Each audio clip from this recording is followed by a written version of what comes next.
In my field, in epidemiology, everything is based on using statistics in a very meaningful way to try to understand what is going on with populations, with groups of people, in terms of their lifestyles and their habits, their genetics, so that we can draw a picture, solve a puzzle, and try to understand what leads to the development of cancer, because not everyone develops cancer, and two people who have similar exposures or even similar genetics will have different risks of cancer still.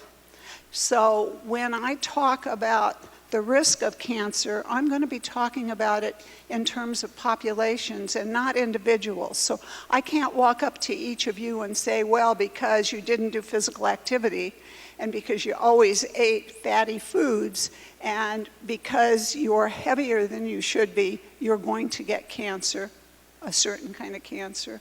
Or because if you did it all right, you won't, because that's just not true. And that was really made apparent to me once when I was talking to a group of breast cancer survivors, women who had had breast cancer, who asked me to come and talk about my latest research, which was about physical activity. And I came in and I said to them, you know, all of our research shows that physical activity can prevent breast cancer. And I heard a groan in the audience, because some of these women had been very physically active, and they still developed breast cancer. So my job has been all the way along to try to understand what it is that will not prevent, but reduce risk of cancer in a population. So when I started my career, I thought I was going to study melanoma because my father died of melanoma, and that was what I wanted to study. But with the group that I worked with before I came to City of Hope, the only cancer that people had not already called their own among the scientists, each one would say, well, I'm doing brain tumors, or I'm doing prostate cancer, I'm doing colon cancer. What was left was breast cancer. So I started out to research breast cancer, and I've been studying breast cancer now since 1981. So you probably think I don't do very well at what I'm doing because I'm still studying it, and I still can't figure out how we're going to prevent it. But we've learned a lot. So I'm going to talk a bit about what I've done with breast cancer and then expand some of what we've learned about breast cancer to other cancers to talk about the topic of tonight, which is really physical activity, weight control, weight maintenance, and a healthy diet. So let me start with diet, because before I talk about any of what I've done before, let me tell you that no matter how much we have studied diet, we have never been able to actually pin diet to the risk of cancer. So you will read in the newspaper maybe that eating meat is not good for you, and that eating red meat might increase your risk of, one week it's breast cancer, another week it's colon cancer. Then the next week it's, nope, it wasn't breast cancer. Nope, it wasn't colon cancer. Maybe it's prostate cancer. And the problem is that in our studies, we have to ask people, what did you eat? And we have to get the timing right.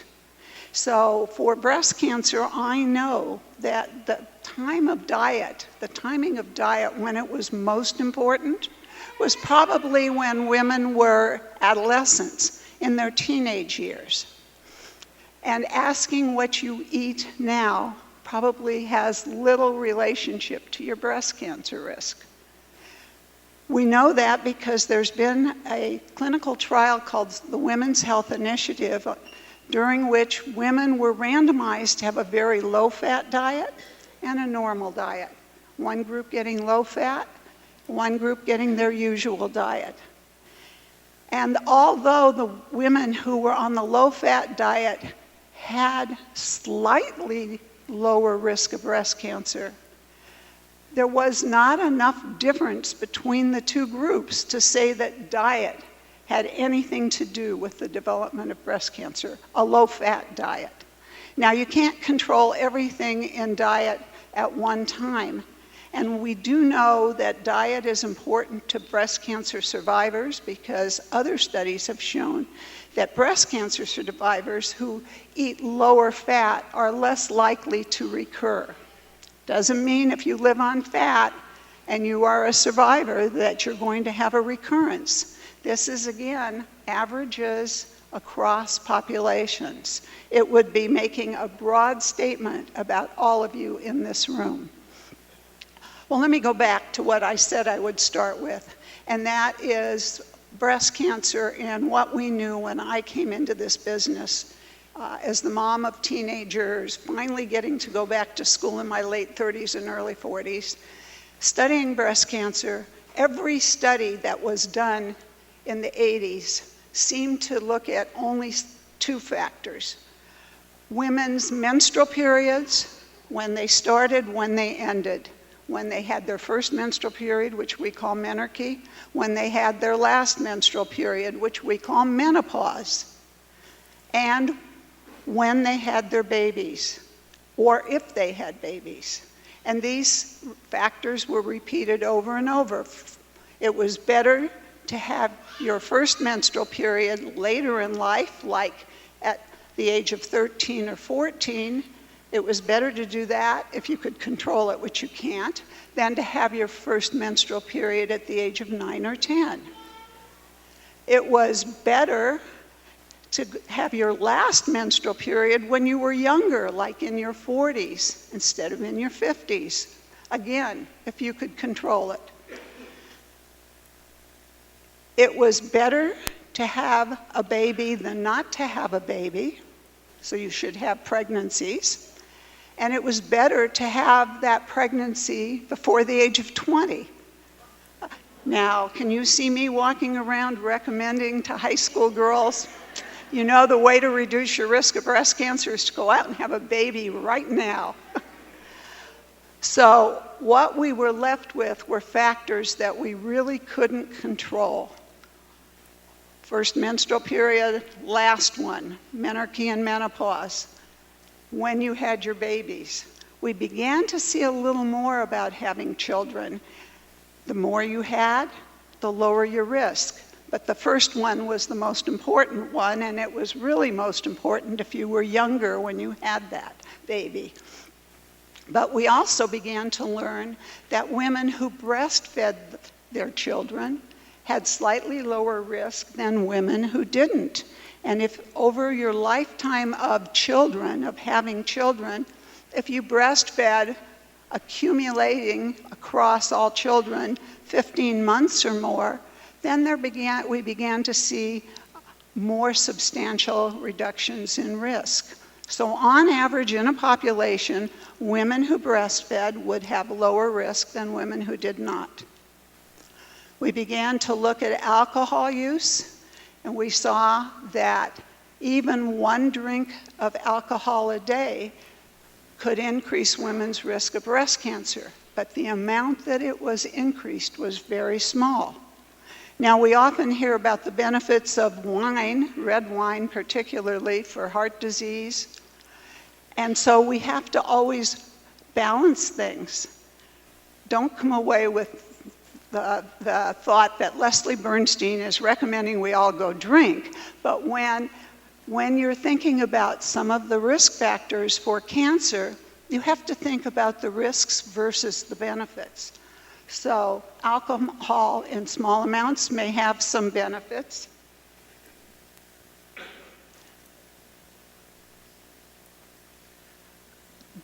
But it also will have some adverse effects in terms of breast cancer risk. So if you were to drink 3 glasses of wine a day, 3 shots of liquor a day, 3 bottles of beer a day, we'd begin to see some substantial increases in risk. Now, I'll tell you why that's true. That's because alcohol gets metabolized to estrogen in your body. And what we had learned from understanding agent menarche, agent menopause, and when women had their first child was that hormones are important in breast cancer risk. And those hormones are estrogen, progesterone, and possibly even testosterone. So women's ovaries make estrogen and progesterone during women's menstrual cycles. When a woman ovulates, progesterone goes up. When at the beginning of a cycle, both estrogen and progesterone are low, and it gradually goes up and then down at each menstrual cycle. The breast has receptors for estrogen and progesterone. Now, you heard me mention testosterone. After menopause, the ovary makes some testosterone, and that can be converted by your body into estrogen. We even say that to men who make more testosterone, that can even be converted to estrogen for men. So we understood from those risk factors that we couldn't manipulate, that hormones were important, and that perhaps the higher the hormone levels are, the higher the risk. When a woman breastfeeds, she doesn't ovulate. She stops generally when she's breastfeeding as the sole source of food for the infant. Her body is not producing any estrogen or progesterone. Well, I had the benefit of being an athlete as a teenager. And one of the things I knew was that when I was in training, and I used to train in my later teenage years, between the ages of 14 and 16 when I was in high school, I used to train 6 to 8 hours a day. I was a competitive swimmer. And when I trained, I stopped menstruating. Everything went cuckoo. So I had the bright idea that maybe exercise could lower breast cancer risk by affecting hormone levels of adolescent girls when they are exercising, but we couldn't recommend that they all be competitive athletes, so we looked at moderate amounts of exercise, and we found it did affect menstrual cycle patterns for teenage girls. We did our studies in a couple of schools in the San Gabriel Valley. And so we then moved on to do studies of women with breast cancer. And lo and behold, when we compared women who had developed breast cancer to women who had not, but who were similar in age, in their race and ethnicity, and even in where they lived, so that we were matching to some extent on socio and economic status, on their access to health care, on a number of other factors, by matching on neighborhood where they lived, we found exercise was a really important risk factor. We sat with women and we had them do a calendar of their life events, had these long calendars. They filled in everything that was important: when they had their children, when they met their husband, when they changed jobs, when they graduated high school, who their boyfriends were in high school. We put everything about their social life into these calendars, and then we took them year by year, age by age, through their lives, and had them tell us what their physical activity was. And what we found for young women, for breast cancer that occurs in women who were 40 or younger, we found that women who were physically active over their lifetime to the point at which breast cancer developed, or some period of time for the control women, the healthy women, those women who exercised had 1/2 the risk of breast cancer of the women who were couch potatoes. So if you exercised, your risk was lower on average. There were some couch potatoes who didn't get breast cancer, and there were some women in our study who exercised who did, because that wasn't the only factor. As you've heard, we've talked about agent menarche, menopause, when you have your babies, whether you breastfeed, whether you drink alcohol. So we did another study. Now we went and we studied older women. Same thing. Those studies were primarily among Caucasian women. So then we studied African American women. Same thing. Then we studied Asian American women. Same thing. Then my colleagues started doing these studies around the world. Studies in Japan, same thing. Studies in China, same thing. So I feel very lucky because I was the one who got to be the first at something. And that was at pointing out to my fellow scientists that physical activity is really important in terms of breast cancer risk. And it has seemed to be shown in study after study after study, more than 60 studies around the world to date. We continue to look for risk factors associated with breast cancer risk, but we also have continued to look at whether physical activity is important for other cancers. One of the cancers where we know it makes a difference is colon cancer. Now it's interesting because this works for men as well as women, but it seemed not to work as well in women as it did for men. So when we compared men who exercised to men who didn't, we found that the exercisers were less likely to develop colon cancer. When we looked at women, it wasn't as clear. So in one of my studies, it's called the California Teachers Study, which is a study of 133,000 women who we have been following now for 20 years. In that study, we actually knew whether the women had taken hormone replacement therapy, which we now know increases women's risk for breast cancer. It actually decreases their risk for colon cancer. It's the only cancer where we see a benefit of hormone replacement therapy. So we can never recommend that women use it. I know women still do. And let me put a plug in for not using bioidentical hormones, please. Any of you women in here who say, well, I'm not taking the drugs the doctors prescribe in pills, I'm using a bioidentical one that's prepared in a pharmacy, in a formulary, and that is that they're all the same. They still have estrogen in them, and they still have progesterone in them, and that's still going to do what it does, whether it's in a pill form or a specially prepared form. Well, in the California Teachers Study, when we were looking at colon cancer, we decided to segregate the women who used hormones from the women who did not, and then look at whether physical activity was protective. Did it reduce risk of colon cancer?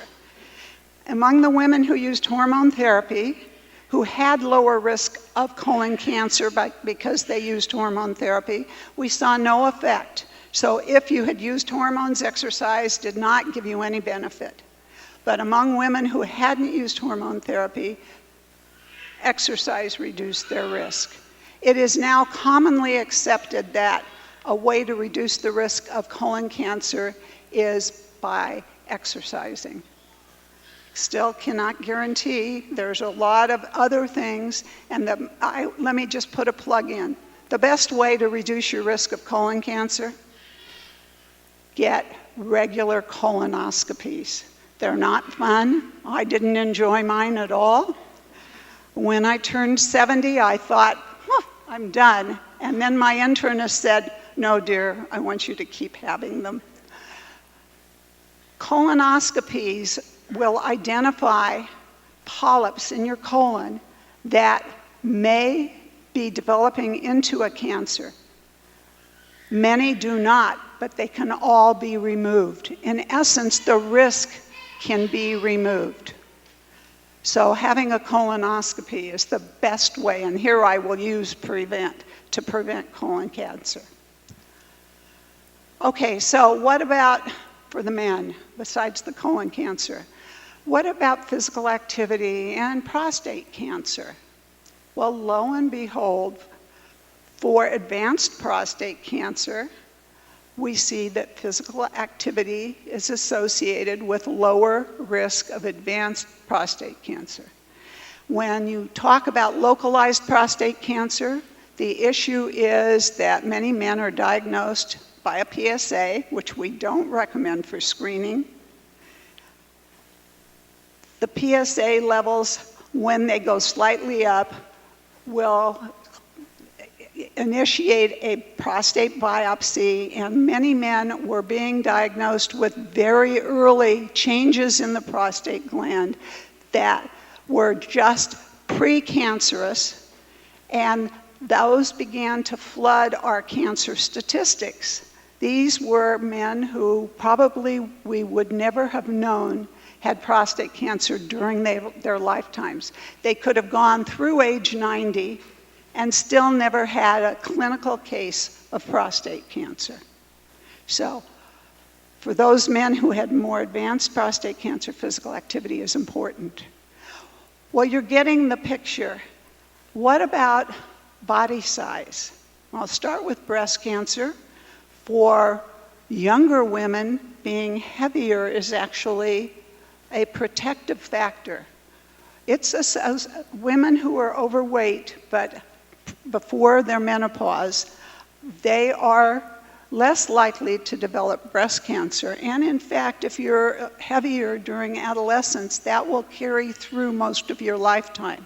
However, once you go through menopause, if you're overweight, your risk of breast cancer is higher than that for someone who stays slender.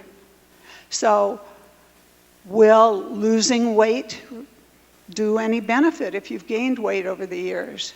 We couldn't answer that for a while, but now some studies have actually shown that women who lost weight by going on diets, physical activity, this is the one thing that people don't know. You know, you're told to exercise to lose weight. The best way to lose weight is eat less. Physical activity doesn't work as well as controlling your diet. So there is the key dietary factor, is to eat less and eat healthier, because that will help you maintain a healthy weight. So we know that body mass index is associated with the risk of dying of almost every cancer. So if you have a cancer and you're overweight, you will have greater risk of dying from your cancer than somebody who was diagnosed but was thinner. Being heavy is associated with greater risk of every cancer that is really important. Breast cancer, prostate cancer, colon cancer, not lung cancer. Now, how would we prevent lung cancer? Get rid of cigarettes, put the cigarette companies out of business. If we didn't sell cigarettes, 95% of lung cancers would not happen. So cigarette smoking causes lung cancer. We know that, and we try to sell this to kids, to adults. Is it too late to quit smoking now? It's never too late to quit, because your risk of cancer, of lung cancer, and of other cancers goes down as the time goes on that you haven't smoked. I used to smoke. I quit in 1980 when I got into this business and realized how stupid I'd been. I'm happy to say that my risk of lung cancer now, it isn't the same as if I'd never smoked, but it is much lower than it would have been had I kept smoking. Okay, so one of the cancers we've just learned about recently is a new kind of esophagus cancer. Smoking and alcohol drinking are associated with squamous cell esophageal cancer. That used to be the most frequent kind of esophagus cancer. All of a sudden now, we see a new kind emerging. It's called adenocarcinoma of the esophagus. And a major risk factor is being overweight. So we see being overweight really important in a number of cancers. So if I could convince you all of anything tonight, it would be to start walking. Don't do more activity than you Your health will allow. Talk to your physician before you do anything really strenuous, but taking walks shouldn't harm you, and you can build up faster and faster walks. Control your calories, because calories in means calories out, and I have a picture of the United States bulging, as we've seen now that more than 2/3 of the population of the United States is overweight or obese. So we need to control calories in.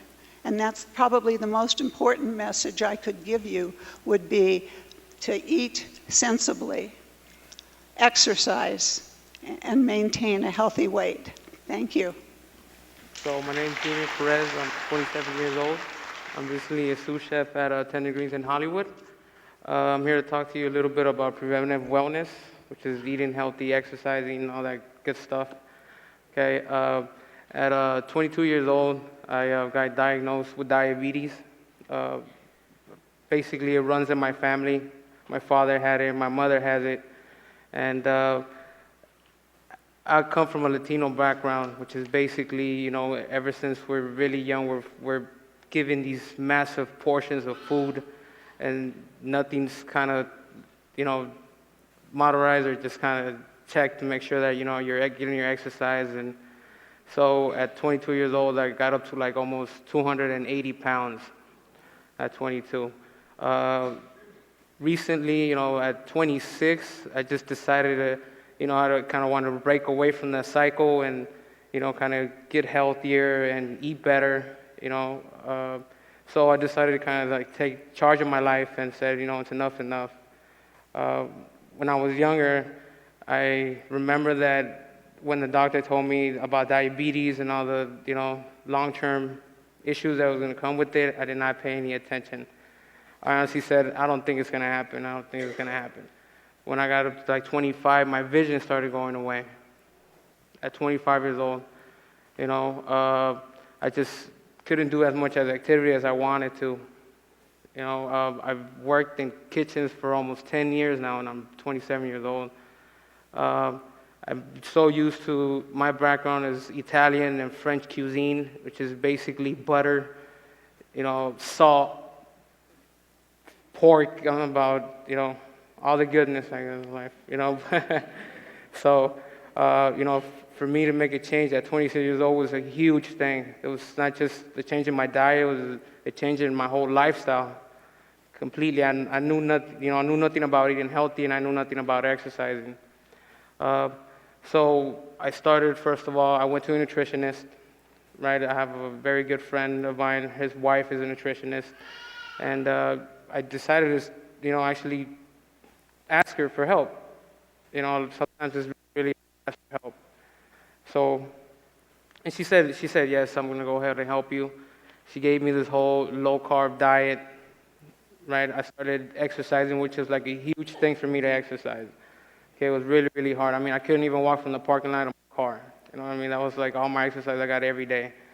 It was really hard for me. Sure enough, you know, 6 months into it, I already lost 87 pounds. You know, from 290, I'm down to 203, right? And I'm still going. Thank you. You know, working also for like a company at Tender Greens, you know, it's been a lot of help. At Tender Greens, we kind of get into the whole eating healthy, right? Eating right, knowing where your food comes from. Okay, and I just like French and Italian food. You know, it's basically everything's pasta, pizza, right? That being said, at 26 recently, 2 months ago, I had a surgery, which is my appendix burst. And when I asked the doctor, he explained to me that I felt so good about losing weight, and I felt so good about actually taking charge of my life and, you know, getting in there and getting healthy. It's just, he said sometimes the body just react different. You know, from so many years of me mistreating my body and feeding it the wrong stuff to just in a couple of months changing my whole lifestyle to, you know, exercising and feeding it right. You know, it just completely turned my world upside down. You know, but one thing the doctor told me, and I'm so glad, is that if I would have been 290 pounds and my appendix would have ruptured, it would have been 10 times worse.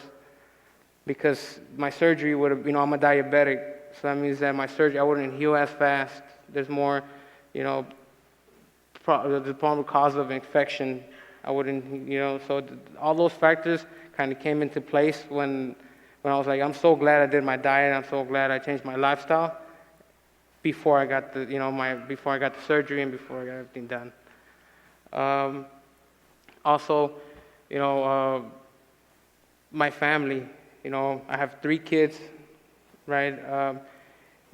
As a diabetic, I couldn't do as much physical activity with them as I wanted to because, with so much sugar in my blood and everything, I was tired all the time. I was tired. I couldn't do anything with my kids. I was just lying around. Now it's like I see my kids and I'm, take them to the park, do so much other things because I don't want them to go through what I went. I don't want them to get diabetes at such a young age. And honestly, if I could go back, and start from the beginning and say, I'm going to start eating right, I would. But what is done is done. All I could do is keep moving forward. Also, my parents, they were always saying, I think you should get on a diet. I think you should start, exercising and pushing me. But at the same time, I didn't want to. I was so into the fried foods. I was so into eating fast food. So whatever I wanted, and you actually don't pay attention until you actually have the problem in front of you, and then stare, and you have to address it. You just look the other way, and you never think this is going to catch up with you. But it does, I'm just so glad I caught it. I took charge of my life now than a little bit later in my life. Okay? So with that being said, I'm going to show you guys a little bit of, my diet, what I eat, and what we have at Tender Greens. Okay? So first, show you guys how to make a little bit of quinoa salad. Okay? Quinoa is a superfood, it's also an ancient grain. It's great in protein. Okay? This is really good as an entree, as a starter. Okay? The way I usually prep it is a little bit of cucumber, Persian cucumber. Okay, a little bit of radish, they're just sliced. Okay, and a little bit of roasted beets. So these beets, they're golden beets. The way I just prep them out is basically I just throw them in a small saute pan with a little bit of water, a little bit of olive oil, a little bit of herbs. Cover them in foil and throw them in the oven at 300 degrees for about 30 minutes, depending on the size of the beets. When they come out, you let them cool down, you peel them, and they're ready to eat. Okay? No salt, that's it. So after that, throw the quinoa in here. Okay? A little bit of cucumber, radish, beets. I'm going to throw a little bit of olive oil.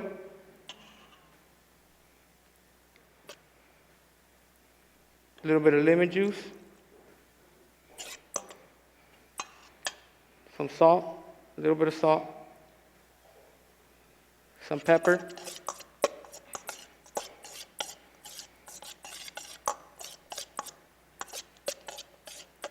okay, and that's ready to go. This is really, really good if you want to do a little bit of maybe a fish, some fish like salmon. If you guys want to do any type of white fish, sea bass, halibut, this would be a great thing to go with the halibut. Really, really good and high in protein. Okay. Next thing is also our spinach salad. Okay. This one basically is very simple. A little bit of just roasted hazelnuts. Okay. A little bit of goat cheese, pasteurized goat cheese. Okay, and then we make a Cabernet vinaigrette. So this is Cabernet vinegar. This is a little bit of salt and pepper. There's a little bit of shallots. Okay, olive oil and canola oil. That's all it is. Go ahead and just this dressing goes a long way. You don't need a lot because basically spinach is such a soft green that just with a little bit, you're going to be able to soak the whole bowl, whatever you guys are going to do. You don't need a lot. Go ahead and give that a little bit of toss. Of course, salt and pepper to taste.